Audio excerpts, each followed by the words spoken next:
ഉദയനിധി സ്റ്റാലിൻ മാത്രമല്ലല്ലോ, തമിഴ്നാട്ടിൽ മാത്രമല്ലല്ലോ സനാതനധർമ്മത്തിൻ്റെ കശ്മലന്മാർ. അതിനെ അവസാനിപ്പിച്ചേ അടങ്ങൂ എന്ന ഉറച്ച ബോധ്യത്തോടുകൂടി പ്രവർത്തിക്കുന്ന ആൾക്കാർ കേരളത്തിലും ഉണ്ടല്ലോ. മാഷിനെ കേട്ടറിവോ കണ്ടറിവോ ഉണ്ടോ?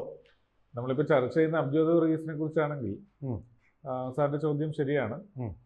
ആ മാധ്യമപ്രവർത്തകൻ ഏഷ്യാനെറ്റിലെ ഒരു സീനിയറായ ഒരു ഉദ്യോഗസ്ഥനാണ്. അങ്ങനെ പറഞ്ഞത് ഇങ്ങനെയാണ്: ഹിന്ദുത്വ അപകടം തന്നെയാണ്.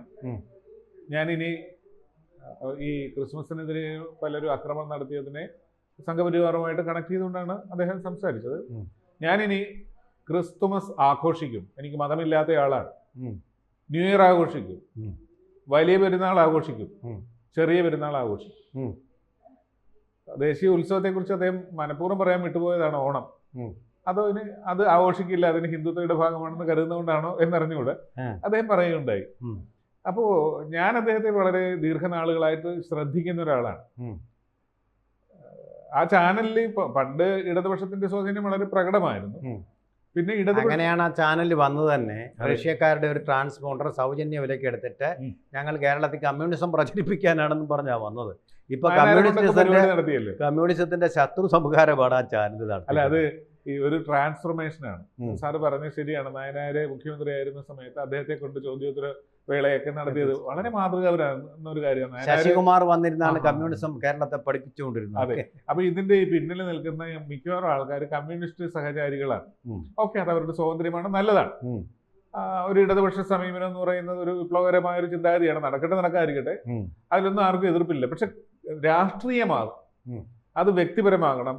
അത് ചാനലിലൂടെ തൻ്റെ ഒരു അവതാരകന്റെ റോളിൽ ഇരുന്നു കൊണ്ട് ചെയ്യാൻ പാടില്ല എന്നുള്ള ഒരു മര്യാദ കാണിക്കണം, പ്രത്യേകിച്ച് പോപ്പുലർ മീഡിയ ചാനലുകളിൽ ഇരിക്കുന്ന ആൾക്കാർ. അപ്പൊ ഇവിടെ കണ്ടതെന്ന് വെച്ചിട്ടുണ്ടെങ്കിൽ അദ്ദേഹം ഇങ്ങനെ ഒരു പ്രസ്താവന നടത്തി. ഈ ഏഷ്യാനെറ്റ് ചാനലിന്റെ പ്രേക്ഷകരിൽ ഭൂരിപക്ഷവും അബ്ജോദ് ഉൾപ്പെടെയുള്ളവരെ കാണുന്ന ഒന്നാം സ്ഥാനം കിട്ടാൻ പ്രധാന കാരണം ഹിന്ദുക്കൾ തന്നെയാണ്.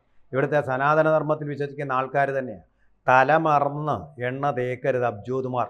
അബ്ജോദിൻ്റെ അതുപോലെ വേറൊരു കുഴപ്പം അറിയാം. ഞാനൊരു TV പ്രൊഫഷണൽ എന്ന നിലയിൽ പറയുകയാണ്, ഒട്ടും പ്രക്ഷേപണ യോഗ്യമല്ലാത്ത ശബ്ദമാണ് അദ്ദേഹത്തിൻ്റെ. ദൂരദർശനിൽ ഒരു ഓഡിഷന് പോയാൽ അദ്ദേഹത്തിന് ജയിക്കാൻ പറ്റില്ല, ആകാശവാണി പോയാൽ ജയിക്കാൻ പറ്റില്ല. അത്രമാത്രം പ്രക്ഷേപണ യോഗ്യമല്ലാത്ത ശബ്ദം പോലെ തന്നെ മലിനമാണ് അദ്ദേഹത്തിൻ്റെ മനസ്സും എന്നാണ്. ഈ ജേർണലിസം ഡിഗ്രി നമ്മുടെ കയ്യിലുണ്ട് എങ്കിൽ നമ്മൾ സർവജ്ഞ പീഠത്തിലൊന്നും അല്ല. നമ്മൾ സാധാരണ ആൾക്കാർ ചെയ്യുന്ന ഒരു തൊഴിലാണ് ചെയ്യുന്നത്. അതൊരു തൊഴിൽ മാത്രമാണ്. അതെ, ഏഷ്യാനെറ്റ് ചാനൽ വന്നില്ലെങ്കിൽ അബ്ജോദിനെ ആരും അറിയത്തില്ല. ഈ എന്റെ ബലമായൊരു സംശയം ഇതാണ്, ഇവരുടെ സോഷ്യൽ കോൺട്രിബ്യൂഷൻ എന്താണ്? ചാനൽ അവതാരകർ, ഇപ്പൊ നമ്മൾ ഉൾപ്പെടെയുള്ളവർക്ക് എന്താ സോഷ്യൽ കോൺട്രിബ്യൂഷൻ? നമ്മളൊരു തൊഴിൽ മേഖലയിൽ ജോലി ചെയ്യുകയാണ്, ഇൻഫർമേഷൻ കൊടുക്കുന്നുണ്ട്. പക്ഷെ കൊടുക്കുന്ന സമയത്ത് തന്നെ വളച്ചൊടിച്ച് സത്യങ്ങൾ വാക്കുകളുടെ ഇടയിലൂടെ തിരികെ കയറ്റാനായിട്ട് ശ്രമിക്കുമ്പോൾ ബുദ്ധിയുള്ളൊരു സമൂഹമല്ലേ അത്? അവരാണല്ലോ ഈ ഇതെല്ലാം കാണുന്നത്. നമ്മുടെ ചാനലില് ന്യൂസ് കാണുന്ന ആൾക്കാർ ഒരു പ്രത്യേക കാറ്റഗറിയാണ്.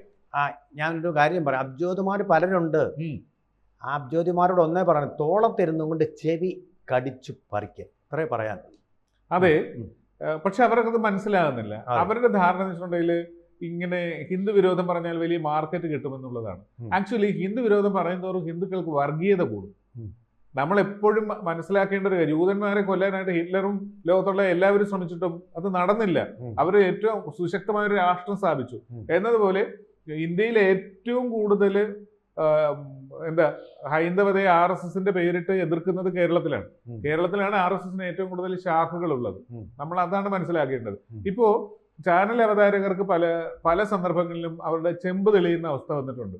ഉദാഹരണത്തിന് സിദ്ദിഖ് ഒരു അവതരണ വേദിയിൽ, മനോരമയുടെ ഒരു വേദിയിൽ ഇരുന്നപ്പോൾ അതിന്റെ അവതാരക ചോദിച്ചു, പോലീസിൽ നിന്ന് എന്തെങ്കിലും ബുദ്ധിമുട്ടുണ്ടായിട്ടുണ്ടോ എന്ന് ചോദിച്ചപ്പോൾ അദ്ദേഹം തുറന്നടിച്ച അവതാരകയോട് പറഞ്ഞു, എനിക്ക് ഏറ്റവും കൂടുതൽ ബുദ്ധിമുട്ടുണ്ടായിരിക്കുന്നത് നിങ്ങളെപ്പോലുള്ള മാധ്യമ പ്രവർത്തകരുടെ ഇടയിൽ നിന്നാണെന്ന് പറഞ്ഞു.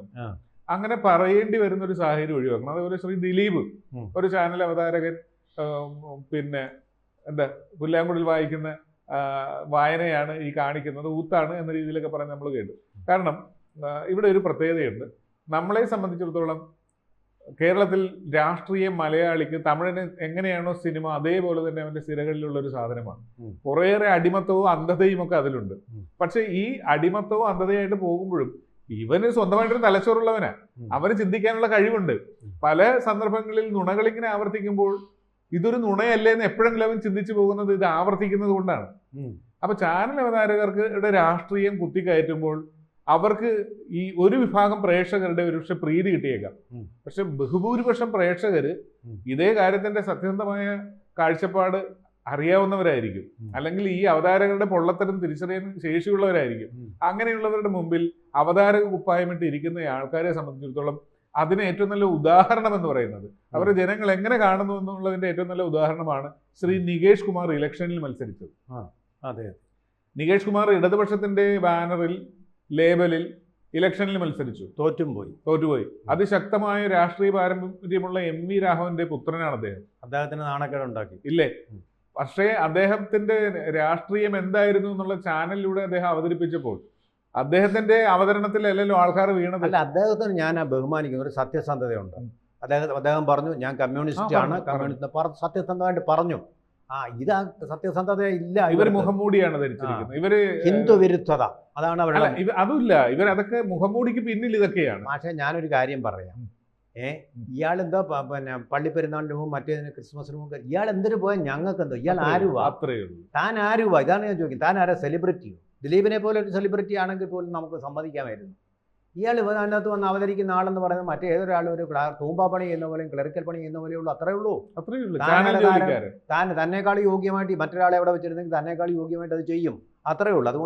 അതുകൊണ്ട് ഈ ഇമാതിരിയൊന്നും വേണ്ട. പക്ഷേ റിപ്പോർട്ടർ ചാനലിലെ റിപ്പോർട്ടറാണെന്ന് തോന്നുന്നു, അവിടേക്ക് ഡ്രോൺ അയച്ചു. എവിടേക്ക്? ദിലീപിന്റെ വീട്ടിലേക്ക്, കാവ്യമാധവന്റെ സ്വകാര്യ മുറിയിലേക്കും ബാത്റൂമിലേക്കും ഒക്കെ ചെന്ന് വീണോന്നറിയത്തില്ല. അവർ ഡ്രോൺ അയച്ച് പത്രപ്രവർത്തനം നടത്തി. അതുപോലെ ഒരു വൃത്തികെട്ട വർത്തമാനമാണ് ഇയാൾ പറഞ്ഞത്. ഇതൊക്കെ ഫേസ്ബുക്കിൽ വായിക്കാൻ പോകുന്ന നമ്മളെ പറഞ്ഞാൽ മതി. അല്ല, പറയട്ടെ മാഷേ, ആ ഡ്രോണ് കേരളീയ സമൂഹത്തിന്റെ നേരെ, ഇവിടുത്തെ നമ്മുടെ സംസ്കാരത്തിന്റെ നേരെ, മലയാളിയുടെ മതേതരമായ സംസ്കാരത്തിന്റെ നേരെ അയക്കുകയാണ് ഇതുപോലുള്ള വിവരദോഷികൾ എന്തൊക്കെയോ വിചാരിച്ചുകൊണ്ട്. നിങ്ങളൊരു കാര്യം ചേർക്കണം, ഇരിക്കുന്ന മരത്തിലിരുന്നുകൊണ്ട് ഇരിക്കുന്ന കൊമ്പ് മുറിക്കരുത് കേട്ടോ. രാജീവ് ചന്ദ്രശേഖറിൻ്റെ ഉടമസ്ഥതയിലുള്ള ഒരു ചാനലിൽ BJPയുടെ കേരള സംസ്ഥാന പ്രസിഡന്റായിട്ടുള്ള രാജീവ് ചന്ദ്രശേഖറിൻ്റെ ഉടമസ്ഥതയിലുള്ള സ്ഥാപനത്തിലിരുന്നാണ് നിങ്ങൾ ഈ വലിയ വാചകങ്ങൾ അടിച്ചുകൊണ്ടിരിക്കുന്നതെന്ന് ഇടയ്ക്കൊക്കെ ഒരു ഓർമ്മയുണ്ടാകുന്നത് കൊണ്ട്.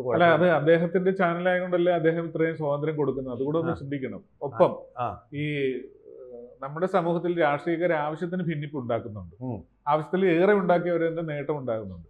ചാനലുകാരെന്തിനാ ഈ വഴിക്ക് പോകുന്നു? ചാനലുകാരെ ഭിന്നിപ്പുണ്ടാക്കേണ്ടവരല്ല. അത് കഴിഞ്ഞ ദിവസങ്ങളിലെ പല പത്രങ്ങളുടെയും തലക്കെട്ടുകളും അതോടൊപ്പം തന്നെ ഇതേ സംബന്ധിച്ച് വന്ന എഡിറ്റോറിയലൊക്കെ വായിച്ചപ്പോൾ മനസ്സിലാക്കിയത്, ഒരു വിഷയത്തെ പത്രധർമ്മത്തിൽ ആദ്യം പഠിപ്പിക്കുന്നത് നിങ്ങൾ സമൂഹത്തെ ഒരുമിപ്പിക്കുവാനും സമൂഹത്തിൽ ഒരു വയലൻസ് ഉണ്ടായിട്ടുണ്ടെങ്കിൽ ആ വയലൻസിനെ പെരുപ്പിക്കുകയല്ല, അതിനെ മൈൽഡ് ആക്കുക എന്ന രീതിയിൽ വസ്തുക്കൾ അറിയിക്കാം. പക്ഷെ അറിയിക്കേണ്ട സന്ദർഭത്തിൽ അറിയിക്കേണ്ട രീതിയിലാണ് അവതരിപ്പിക്കേണ്ടത്. അതല്ലാതെ ഒരു ചെറിയ കാര്യത്തെ വലുതാക്കി ജനങ്ങളിലേക്ക് വികാരപരമായിട്ട് അതിനെ ഏറ്റെടുക്കുന്ന രീതിയിലൊന്നും പത്രപ്രവർത്തകർ പോകാൻ പാടില്ല. അവരുടെ സർക്കുലേഷൻ, അവരുടെ ഈ റേറ്റിംഗ് കുറഞ്ഞു കാണും. അപ്പോൾ മലപ്പുറത്ത് കുറച്ച് റേറ്റിംഗ് ഉണ്ടാക്കാൻ വേണ്ടിയിട്ട്, അല്ലെങ്കിൽ വേറെ ഏതെങ്കിലും ഒരു സമൂഹത്തിൽ കുറച്ച് റേറ്റിംഗ് ഉണ്ടാക്കുക, ഹിന്ദുക്കളെ പറഞ്ഞ, സനാതനമത്തെ പറഞ്ഞ, അവിടെ റേറ്റിംഗ് കൂട്ടാൻ വേണ്ടി ഇരിക്കുന്ന കുറേ ആൾക്കാരുണ്ട്. വേറെ പണിയൊന്നുമില്ല. അത്രേ ഉള്ളൂ. അവരുടെ വിവരക്കേടിലേക്ക് ഒരു പത്രപ്രവർത്തകൻ താഴരുത്. അതാണ് അദ്ദേഹത്തെ പോലുള്ള ആൾക്കാർ ചിന്തിക്കേണ്ടത്.